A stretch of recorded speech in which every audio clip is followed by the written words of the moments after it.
Diddy secret parties exposed in new documentary, Diddy, the Making of a Bad Boy. Sean Combs is a monster. Peacock will be releasing the documentary, The Making of Bad Boy. That's my little bro. He already knew what he wanted. The upcoming Peacock documentary about P. Diddy exposes the dark side, inside drama, secrets that all of us so badly want to know. It's also going to feature one of his old bodyguards, a childhood friend, a winner of Making the Band, and Kim Porter's ex, I'll Be Sure. Something is not right with this. This is going to be wild, it's going to be crazy, it's going to be surprising, it's going to be juicy. The documentary will have answers in it that aren't even exposed to the public yet. Possibly celebs that were involved, new stories that we haven't heard, maybe some of J-Lo's involvement. Hold on to your hats. When this documentary comes out, it is going to be next level.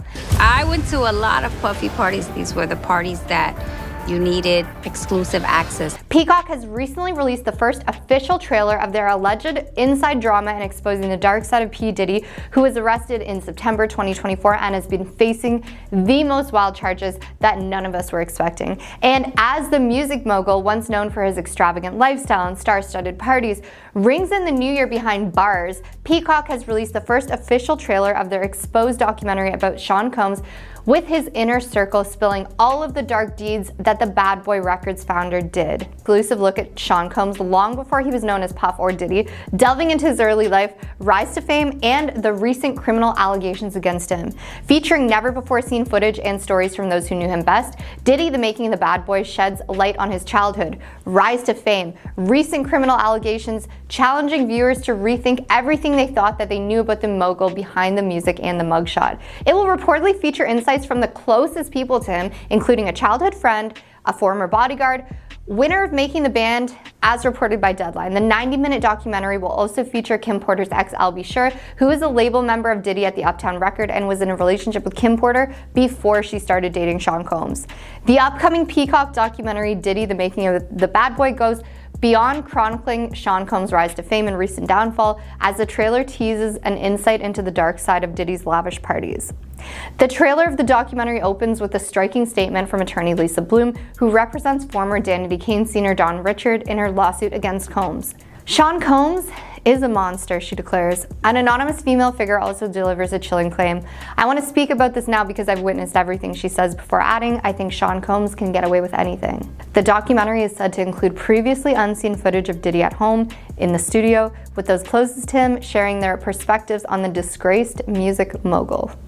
The freak-off parties were just the tip of the iceberg. Turns out it gets way deeper. As it turns out, this singer escaped Diddy's freak-off party at 16 years old. When she was just 16 years old in the late 1990s, a singer and journalist has claimed that Sean Combs followed her when she attempted to flee one of his notorious freak-off parties. Under the stage name Good Friday, the musician alleges that the mogul known as Diddy hosted a hotel party in Toronto where young women were enticed with free food, drinks, candies, and consumables. Friday said that people were hooking up in chairs and in shadowy areas, and Diddy picked certain partygoers to go to another VIP freak-off in a neighboring suite.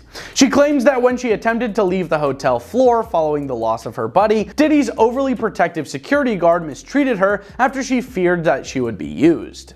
I went to go out of the main door, and the security guard stopped me. He stood in front of the main door and he grabbed my shoulders and he's like, "You're not going anywhere," Friday told the US Sun. I wanted to leave the party to find my friend, and because I felt very uncomfortable with all these old men trying to touch me and get me to do things with them. I almost had a bad time when I saw Diddy coming from the freak-off room. Obviously his security told him, and I ran to press the elevator button, hoping it would come so I wouldn't have to run down 20+ flights of emergency exit stairs. He was kind of running towards me. This look on his face really terrified me. It's hard to explain, but I'm sure many others can explain that look of like I was in trouble for leaving. It was just horrible. I was just praying that the elevator would come and I didn't have to talk to him. The singer says she was confused by the incident and wants justice for his claimed victims following his recent arrest in an exclusive interview with the US Sun. Diddy, who has entered a not guilty plea, is accused in a federal indictment of planning day-long parties and enticing his guests to attend. Reminiscent of her initial encounter with Diddy, Friday recalled that in July 1999, she and a friend attended an autograph signing at an HMV record store to commemorate the release of his second studio album, Forever. She says the friend and she were in a girl group at the time and they sang for Diddy when he arrived late, and then he invited them to his after party at a 5-star hotel. After we sang, he made his move. He was hitting on me, commenting on my beautiful eyes and complexion, she said. He whispered to a security guard and then invited my friend and I back to his hotel, where he stated he was having a big party and other artists would be there. I told him we were only 16. He said, "Oh, it's okay, I don't check IDs at my parties." In Toronto, the age of consent was 16 and is still 16 to this day, although the legal drinking age was 19. Friday acknowledges that she was a little uncomfortable with him because of his off energy and wasn't sure if she would go, but a friend persuaded her that it would be an excellent chance to network. His security guard gave us the details, what hotel to go to, and to wait in the lobby for them to arrive if we got there before they did. She continued, "We got to the hotel and waited about 5 or so minutes with about 4 other girls, and then he arrived. There were paps outside the hotel and some fans. My friend and I were gathered by one of the security guards as Diddy was quickly ushered into an elevator. The security guard advised us of the rules and specifically said we can't use our phones in any of the party rooms if we have them. Smartphones with cameras were not invented yet, or social media. I had an old Sony Ericsson on prepaid minutes, and that had run out of charge at the signing. The no phone situation was another red flag for me, and I began getting nervous." She claims that after security also convinced her to go, she ultimately consented. The girls were then led upstairs and informed that there were numerous suites and 2 different parties, one of which Diddy himself would personally invite them to later that evening. Security took us all to the first room door.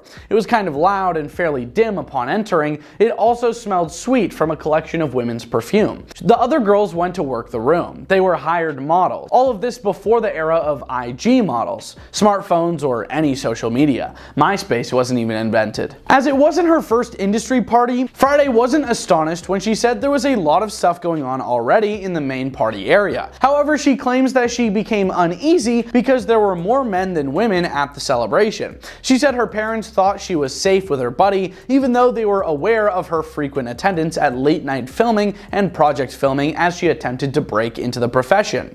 There were finger foods, candy, consumables, and drinks, none of which I touched in case there was something in them. I immediately felt like a piece of meat and very uncomfortable. Puffy was nowhere to be found. Men swarmed us offering us money, record deals, etc. I declined all the offers and tried to be around more women. I lost my friend but found Puffy. I asked him about her if he knew where she went, and he told me I need to ditch her. He walked away and I went to search for her in the various connecting rooms, and one door was locked. I tried to open it and a security guard immediately came in to ask what I was doing and informed me that I wasn't allowed to go in that room until I was invited by Puffy to the other party. That's what the security called freak-offs, the other party. According to what Friday had heard, the party was elevated with additional activities and consumables, matching other people's comments of Diddy's freak-off parties. According to her, the celebrity was also in town for another event, a yacht party, and for the Toronto Caribbean Carnival, which is also known as Caribana. The cover of a local magazine and promotional photos of Diddy at the 1999 event following the hotel party Friday attended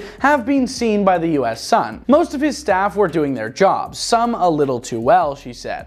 One security guard in particular kept trying to get me to drink, was hitting on me, and following me around the party.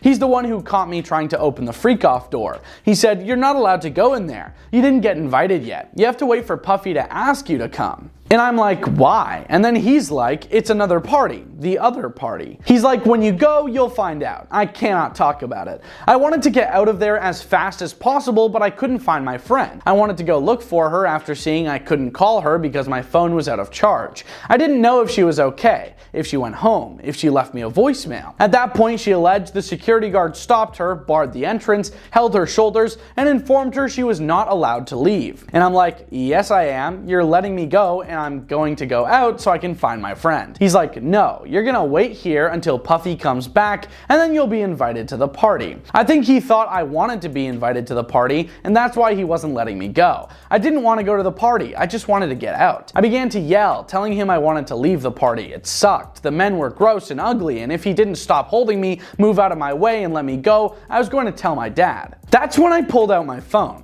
He didn't know it was out of charge, but he moved out of the way. She told the entourage she was only 16 and that her father was calling and that it was past her curfew. She also claimed that Diddy looked angry as he hurried towards her down the hallway. I flashed my out-of-charge phone in his face and the elevator opened at the perfect time, with the hotel manager and hotel security in it, she said. I ran into the elevator, but the hotel security held it open until the manager asked him to lower down the music. Other guests were complaining.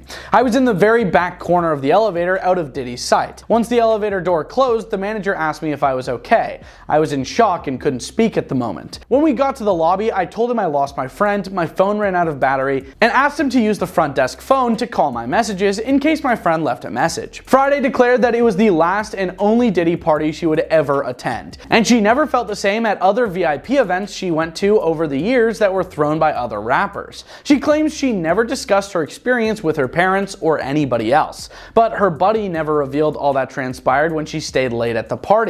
When Diddy traveled to Toronto in 1999, it was thought that he was already in a relationship with Jennifer Lopez, whom he had met on the set of her April 1999 music video, If You Had My Love. Friday attested that she had not seen Jennifer and that no one at the party had mentioned her. When asked how she was doing following Diddy's arrest recently for raids on his properties, Friday said, elated. I, like many others, knew this was coming, she said. Finally, so many people were going to get justice for the horrors they lived through at his behest. P. Diddy had freak-off parties. Celebrities went to those parties. Sports stars went to those parties. The freak-off, term that has now not only become synonymous with Sean Diddy Combs, but it is at the center of his federal crimes case. These Diddy freak-off parties are way worse than we thought, guys. I actually went to a Diddy freak-off party in Miami at a mansion. It was like 8 stories high, and it just kept going up, and the higher you went, the weirder was going on. At my parties, we dance. Like, guys dance with girls, and girls dance with guys, and guys dance with guys, and girls dance with girls. So we know that Diddy, he is just a wild guy. He had all of these parties with a lot of big name celebrities and some lesser known celebrities. Y'all, Diddy's wild Halloween parties are back in the spotlight. Celebs like LeBron James, Jennifer Lopez, and Ashton Kutcher were regulars. Doing some things that I can't really say in this video, but you kind of just have to use your imagination. And now there's a lot of celebrities that are saying now, okay, I do not want to be linked with Diddy in any way, shape, or form. My name, I don't want it to come up in the same sentence as Diddy, because yeah, they were caught on camera and in videos literally doing some pretty wild things, and it could be pretty incriminating for them. So we know that these parties got really wild, but yeah, they get even worse. So check this out, guys. Imagine stepping into a room where every single wall and even the ceiling was covered with mirrors. Yeah, the entire room, just a reflection, one giant reflection. No matter where you look, you caught a glimpse of yourself or somebody else, literally in every single aspect and every single angle of the room that you're in. And according to a party planner who witnessed Diddy setting up for these parties, that's literally what he would do. According to a party planner who allegedly worked with him, mirrors lined the walls and ceilings so guests could see every angle. Create rooms with just mirrors in them. And Diddy, allegedly, he wanted to create a watch from every angle experience for his guest. Wow, this detail alone really goes to the core of what these parties were actually like. That's so weird. Just imagine doing all that stuff and seeing yourself. We're all pretty tough critics of ourselves, but I couldn't imagine like doing the deed with somebody and seeing myself in the mirror. Nah, Nah, bro. And like I was mentioning, Diddy didn't just have high-profile celebrities. He had obviously people that were lesser known as well, just, you know, some regular friends. And according to insiders, he allegedly went the extra mile to hire models. But here's the thing. Sources say that these models were most likely adult workers, not just typical models. Some were, but the majority of them were like, yeah, these adult workers. And the party planner, who actually asked to not be named, they did clarify that while they were only responsible for arranging mainstream party details, it did come as a big surprise when these adult worker models showed up. Now, one thing that's pretty interesting is that this party planner who's sharing all these inside details about the Diddy freak-offs and sharing details about Diddy making rooms out of mirrors and everything, they chose not to be named. And it's pretty interesting because first thing that comes to my head is that, okay, well, this person's obviously making this stuff up, because why wouldn't they just come on record and say who they are? Like, what do they have to lose? But then on the flip side, I'm also thinking that maybe they're just straight up scared, you know? And this is probably something really, really hard for them to talk about because they were holding all the details in over the years and they just don't know how to come out and say it. Maybe they're just scared of any repercussions, whether it comes directly from Diddy or somebody close to Diddy. Yeah, they're probably just worried, or they just don't want to be investigated, because although they are spilling details about Diddy's freak-offs, they probably were caught on camera, just like a bunch of other celebrities, maybe being involved in certain acts or maybe appearing to be involved in certain acts, but either way, it's still incriminating, and they don't want to go down with everybody in this investigation. So yeah, there's a few things to consider here, but I guess in this case, I'll give them the benefit of the doubt that they're actually telling the truth. But getting back to some of the details about these freak-off parties. So people like the Kardashians, Leo DiCaprio, Jay-Z and Beyonce, Jennifer Lopez, who dated Diddy back in the day, as well as celebrities like Ashton Kutcher, so many other people too. They all were at these parties. Diddy party stories, man. That was like some weird memory lane stuff.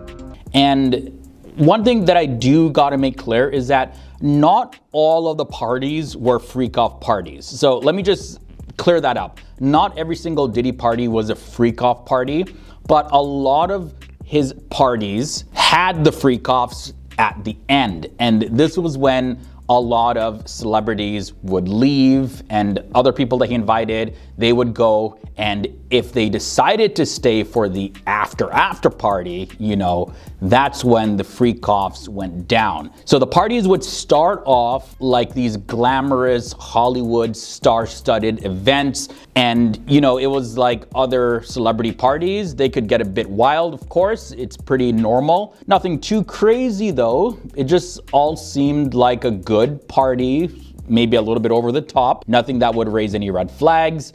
But then the party would transform into something more private and dark and sinister. And it really makes you wonder if these A-list celebrities, they actually knew what they were getting into when these freak-off parties were starting, or did it come as a shock? I think it was a little bit of both. I for sure believe that there were people who literally knew what they were walking into and they just did it because, yeah, they could. Maybe they were rich and powerful and they're like, yeah, it's no big deal. While I do believe that there were some others that just were in the wrong place at the wrong time. And listen, we've all been there. We've all been to parties and it's like, okay, yeah, let's go to the after party. And you know, you're just thinking that you're gonna have a good time. But then, yeah, things get dark and you are not aware of it. And then all of a sudden you're caught on camera and you're a part of the freak-offs and you had no idea what you were walking into. Law enforcement has said that they have found a lot of recordings from Diddy. And now we can't necessarily confirm the existence of these tapes because none of them have been released to the public at the time that I'm recording this video. But we do have some footage already, as well as images of these parties to hint that, you know, they got way worse than you thought. The best thing you ever been to, guaranteed.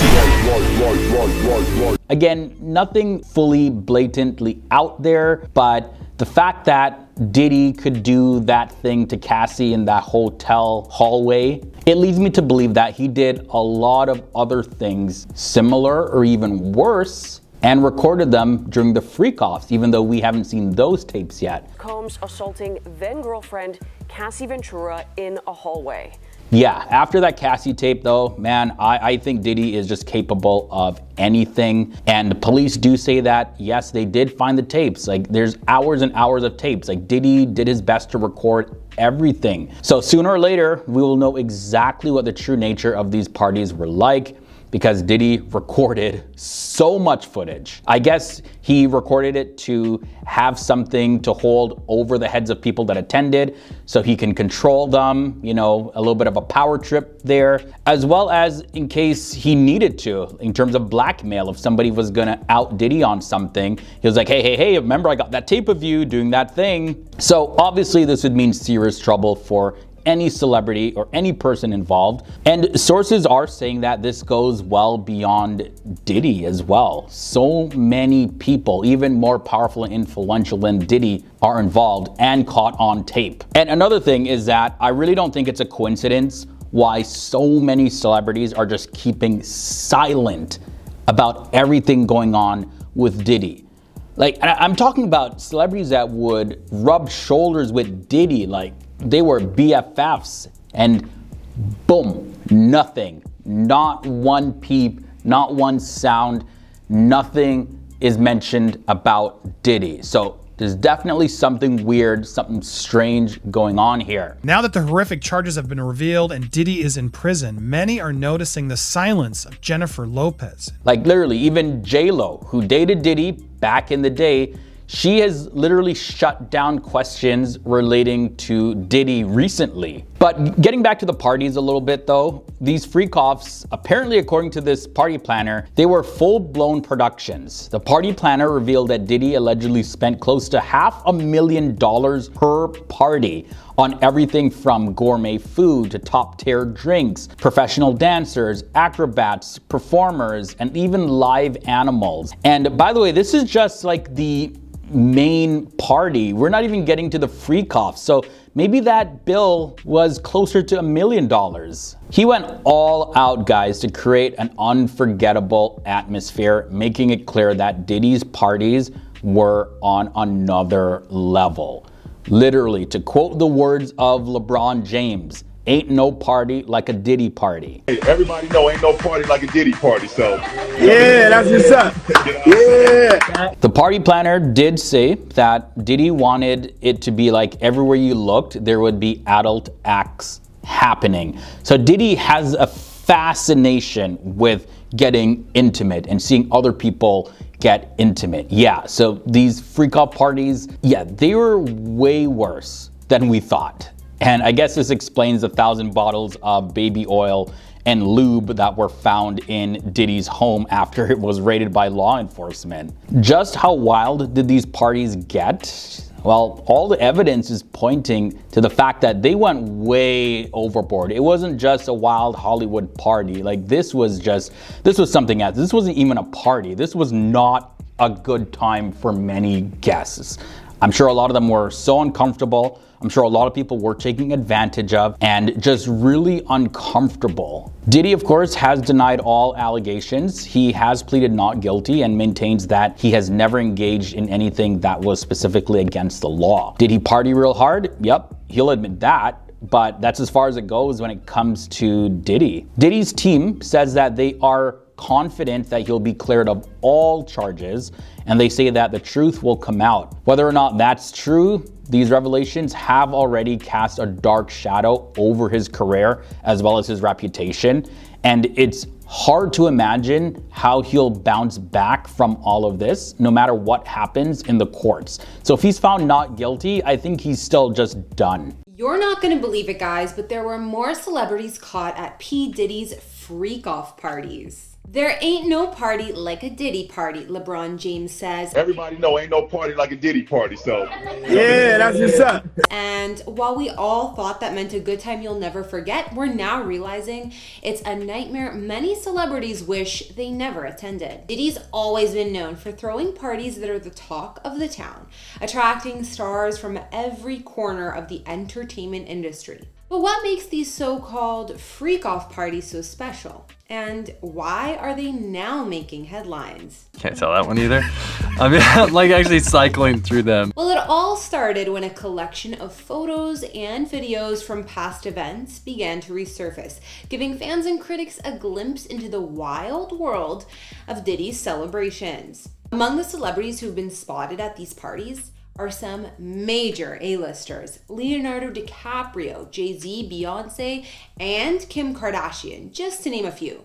Each event seemed to be more extravagant than the last, full of interesting decorations and a seemingly endless supply of champagne. And while most of these celebrities haven't been caught of any wrongdoing, their mere association with Diddy has sparked intense questioning of their characters. P. Diddy's freak-off parties have been getting a lot of attention recently, and now it seems like a whole roster of celebs have found themselves linked to these events. And I'm sure there are way more of them linked to these parties. These parties are also known for their late nights, with reports suggesting that things really heat up once the clock strikes midnight. It's at this hour that the freak-offs supposedly begin, described as a time when the atmosphere shifts and the energy, well, it becomes very weird.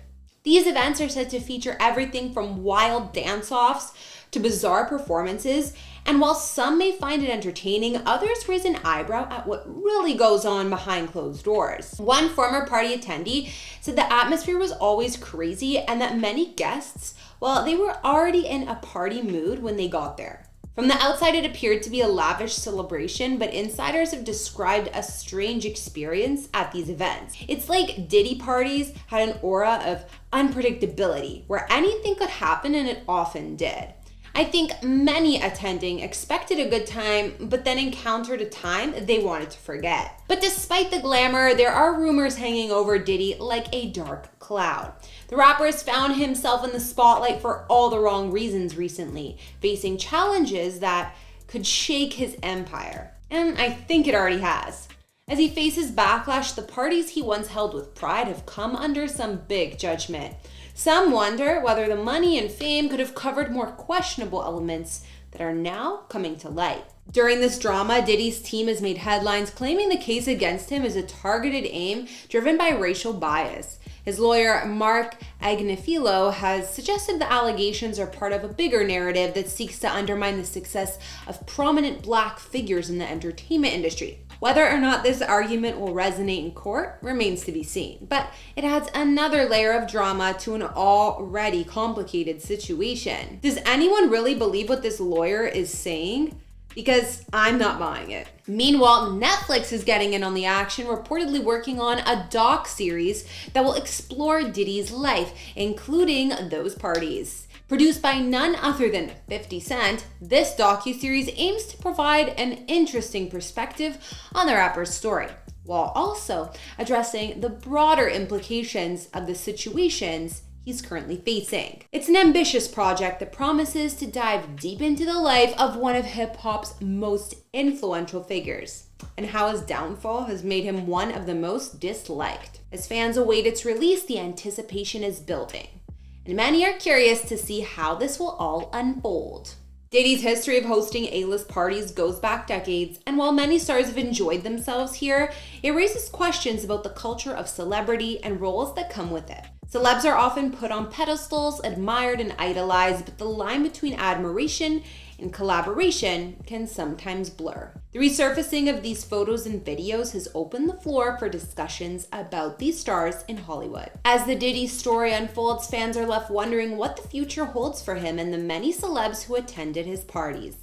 With their names involved in all of this, some might find themselves needing to distance themselves from the issue at hand. Leonardo DiCaprio, for example, has reportedly cut ties with Diddy, while other stars may be reevaluating their past associations. What will be the fallout from all of this? How will the celebrities linked to these parties navigate the pressure?